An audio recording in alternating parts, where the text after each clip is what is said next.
All right, Mike Tyson against one of the Paul brothers. Which Paul brother is it? Jake. All right, I Jake. was Paul. about to say Logan. It's Jake. All right, Bill. We all right, Billy, man. Jake take everything personally. Jake, you gonna find out. Jake I'm old. Don't take anything personally. Jake Paul. Are you old enough to remember early Tyson? Or just the clips of early Tyson? No. Tyson my first real memories of Mike outside of like OVHS was when he came out of the first prison stint, like the Bruno and all of those guys. He was gone. Yeah. What do you remember of early Tyson? I remember the way things used to go back in the olden days was Whispers, Reality, Stardom. That's how it was with Shaq. My uncle wrote a letter from prison to my dad, and it was like, "Yo, have you heard about this boy from LSU, 7'1", 290 pounds? Have you seen him?" Yeah, Shaquille O'Neal. Whispers, boom, and with Tyson, it was this unbelievable wrecking machine. Then you see him on HBO, Reality, and then Stardom. And so I guess he came out. At no point in my young life do I not remember Mike Tyson not being the baddest motherfucker around. And when you watched him, it was obvious you were watching something different. That's my memory as well. Well, although I was older, but it was Sports Illustrated cover, HBO fights. This is must watch. Yeah. Saw literally every Tyson fight. Everyone cared the most about his fights versus really anything else in sports except maybe like the Super Bowl. That's crazy. And I don't know, the audience doesn't match up with that, but just No, they do. It was a huge thing. It was boxing, because remember now, boxing is in an interesting place at this point. Muhammad Ali is gone in 1980, but really he's gone. And nobody liked Larry Holmes. Before then, Larry Holmes comes in at the lower weights. Sugar Ray Leonard is the your middleweights and the welterweights took over half the decade. And then there's an unstoppable heavyweight buzzsaw, and that becomes must-see television. But it wasn't just the buzzsaw. It was the way he talked. It was how weird he was. He was just the most compelling person. He was His dangerous. interviews after the fight, he would just use crazy words and had like this weird empathy for somebody who he just sent their nose through their forehead. I'm telling you, that was the biggest part of it. The biggest part of it was you never knew which Mike you were going to get, right? No, I don't think he knew either. And then Mike becomes ubiquitous. He's got the Punch-Out video game. Punch-Out video game. I remember that. Well, the Spinks girlfriend. pay-per-view is what pushed it over the top. And he knocked him out in 91 seconds, and everybody was like, that was one of the early, hey, whose house are we going to? Which is now a staple of how we watch sports. Back then, it was like, who's getting the fight? Are we all chipping in? What are we doing for food? And then my mom, I don't even think had brought down the nachos yet. I had 12 people in the basement. It's over. And we're all like, yeah, the fight's over, but the food's still coming, right? It was just done. That was the only Spinks thing about was terrified. I remember that fight specifically. Remember the deer in the headlights look at Spinks? We had everybody over. He and my uncle, rest in peace, my Uncle Ray. My Uncle Ray is like, Spinks gonna make it a fight. Spinks gonna make it a fight. He's from a boxing family. Yeah. The whole nine, whatever. He's gonna box him. He's gonna box him. He's gonna move. Mike hits Spinks. Spinks goes down to one knee. And my daddy like, uh-huh.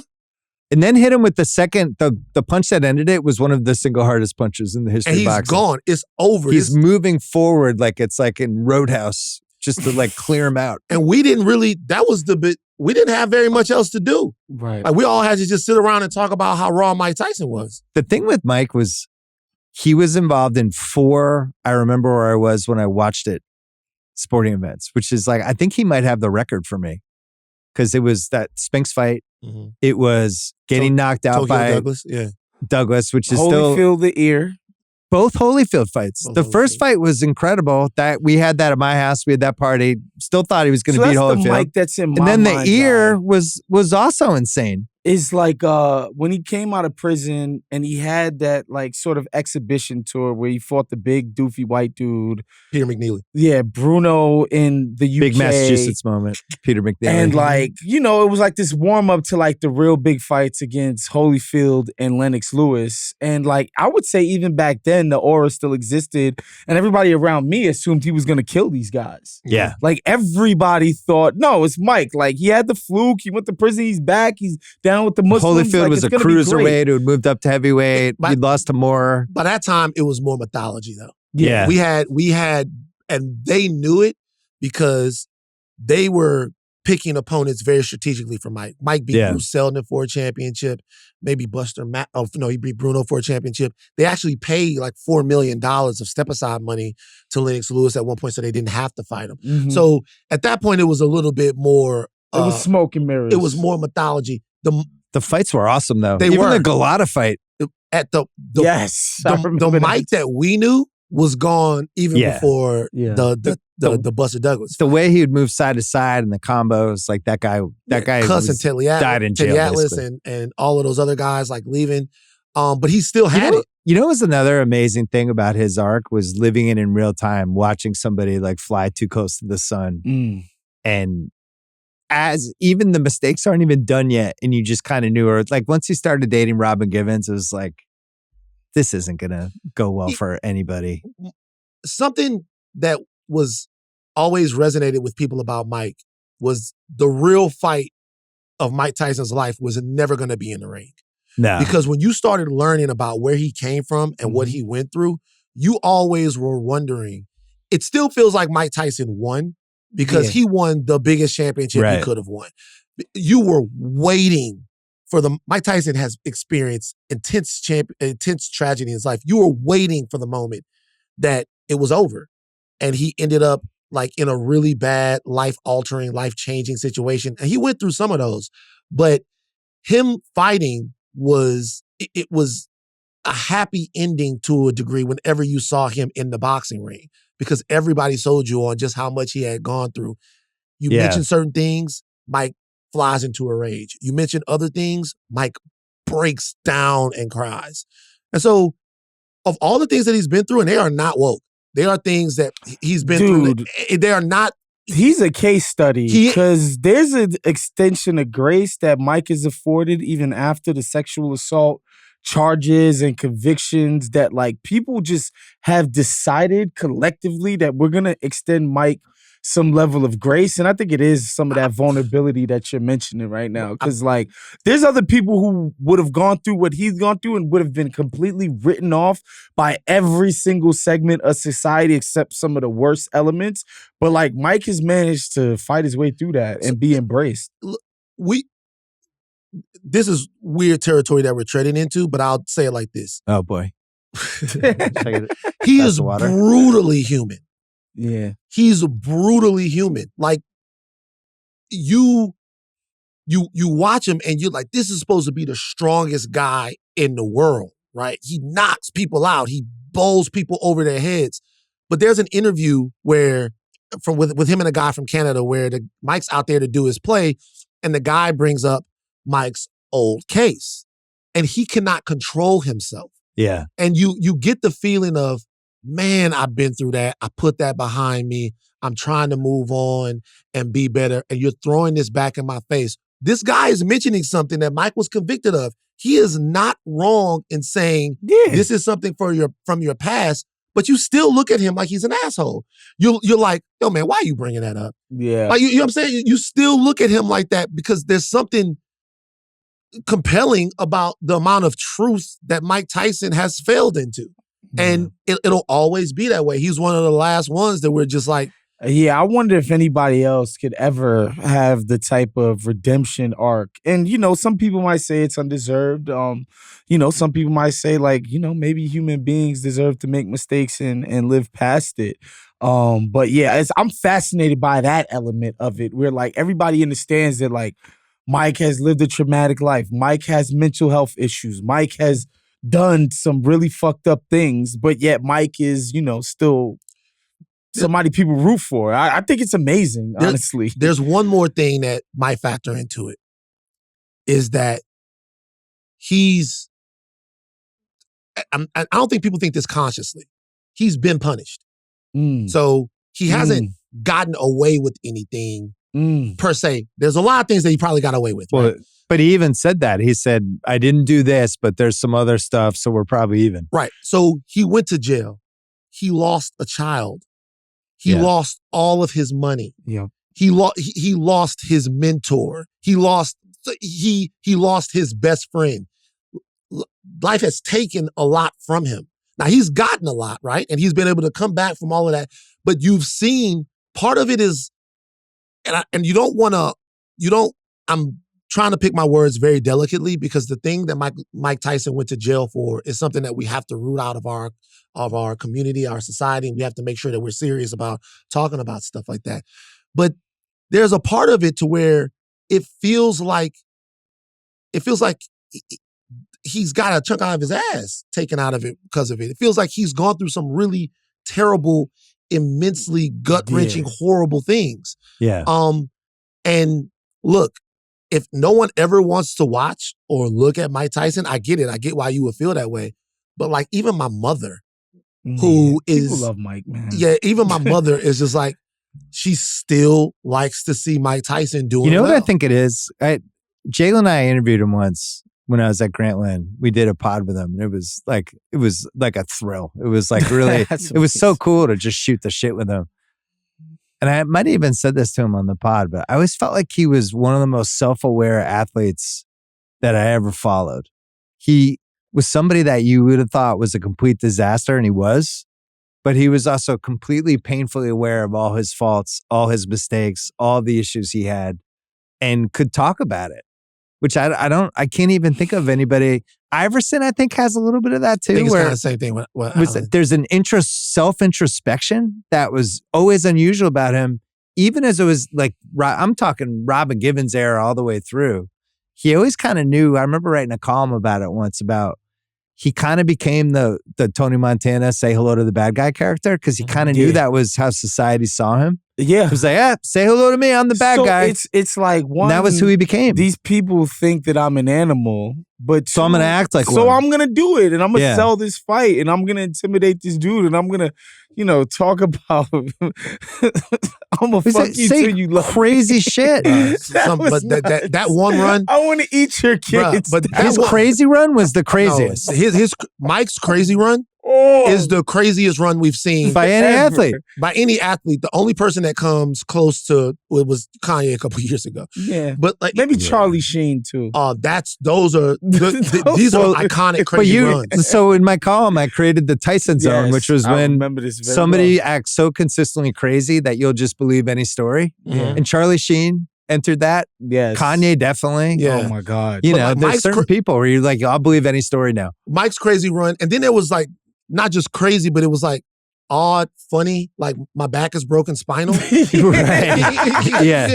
Like it's like odd, like Mike. I guess I'm just gonna fade into Bolivian. That's my favorite. That was the best one. Yeah. We went the first year of Jimmy's show, we went to he was the guest host, and he had like this pigeon coop in Harlem, and I went with Uncle Frank. I was like the writer. And we spent I don't know how long on the rooftop just watching Mike flew pigeons, and he was like so sad and so like traumatized by his whole life, but he could also talk about it, and he really connected with Uncle Frank, and it was this really cool like 5-minute video we got out of it. But even that, I was like, why is he even letting us up here? It was like he wanted to win people over, even though he knew he was the bad guy.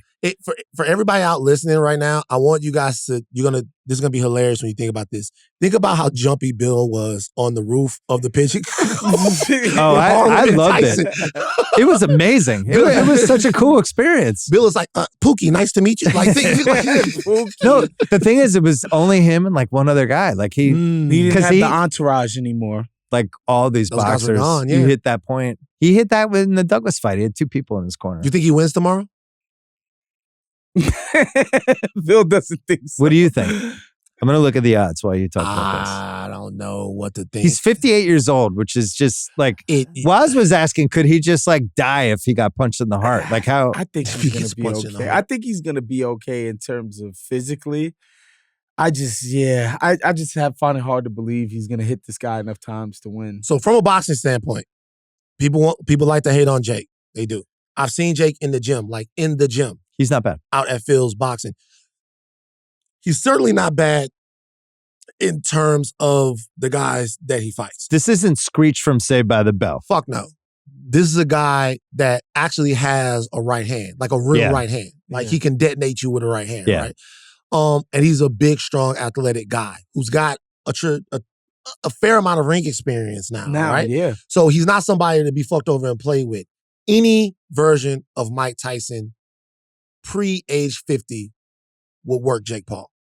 But it's not pre-age 50. Your stamina goes, your punch resistance Jake's goes. minus 205 on FanDuel. So Jake, I don't know what's going to happen, to be honest with you. That's the thing about Mike. You don't know.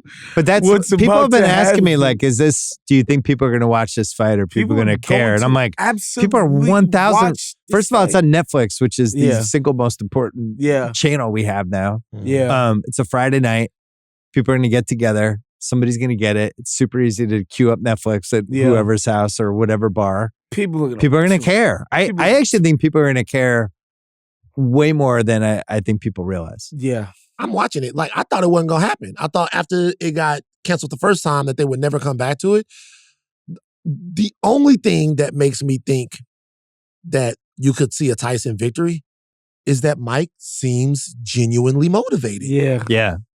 Like, this young kid, he's just parachutes into my life's work, my sport, and thinks that he could take me out. Yeah. I understand why anybody would be motivated by that, but yeah, the man is 60.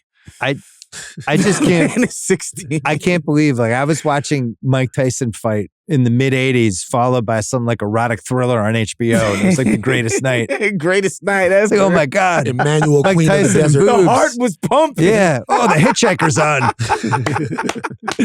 And now 40 years later, Bill he's was still doing watching it. Emmanuel in space. Yeah. It's like, oh, she's in space now. See, everybody tries to act like it's only me. Waz knows what's up. Oh my God! Yeah. Waz knows what's on the up. weekends, I never went to sleep before 2 a.m. What's your big boxing fan? Jake Paul, real boxer?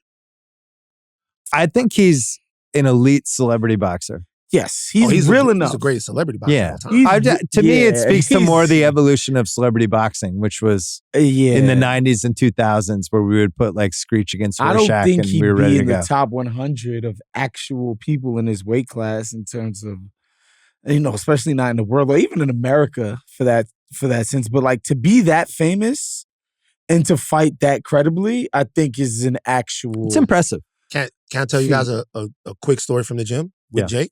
Oh, story from the gym. Sponsored by State Farm. Sponsored by State Farm. Like Philosophy Boxing, Woodland Hills, Phil Polina. Shout out to him. There was a heavyweight in the gym. Jake used to come in the gym. With BJ, and they would fight. Jake's whole team. Jake Roll, he got a whole team that comes in with him, and they do their whole thing, and they spar different guys. Pros, normally, they would spar people out of weight class, though. So Jake, at that time, he wasn't as big as he is now, 175, 180. The guys he would spar would be middle, sometimes even welter that he would spar with. And they were bringing him along, but he was taking it serious. He was in there all the time. There was a heavyweight in there that was like, just hated Jake Paul. Just hated Jake Paul. Like, just did not want it. Like, I want to spar Jake. I want to fucking fight Jake. I want to do all of this. This is the start of Creed 5. Hated Jake Paul. They got in the ring. And he was like, this was a guy I'd been boxing for a long time. They got in the ring and they sparred. Jake fucked this guy up. Wow. When I'm telling you, this is what I could consider to be like a real, we haven't seen him since. Jake fucked. I'm not, you guys, I know that Van has a reputation of embellishing stories. This is, when I'm telling you, hurt him bad. Yeah. And I was like, oh, because I did not think that was going to go the way that it did. This was a guy that was his same size, had been boxing for a long time. There's literally pictures of him with gloves on when he's like 13, 14 years old. Jake beat the shit out of him. And I'm like, he's going to win some fights. Waz, are you familiar with Bacoli? No, who's that? Oh, shit. This is Bill's guy. He's your guy, too. He is, but Bill is like obsessed with Mark Bacoli. He's a gigantic guy from the continent. He's from, he's part? Congolese. Mm-hmm. Oh, the Congo, the continent. Yeah. Okay. I'll just give you the one sentence sell job. Congolese Ernie Shavers meets George 1974 George Foreman. Yeah. Wow. That's Bacoli.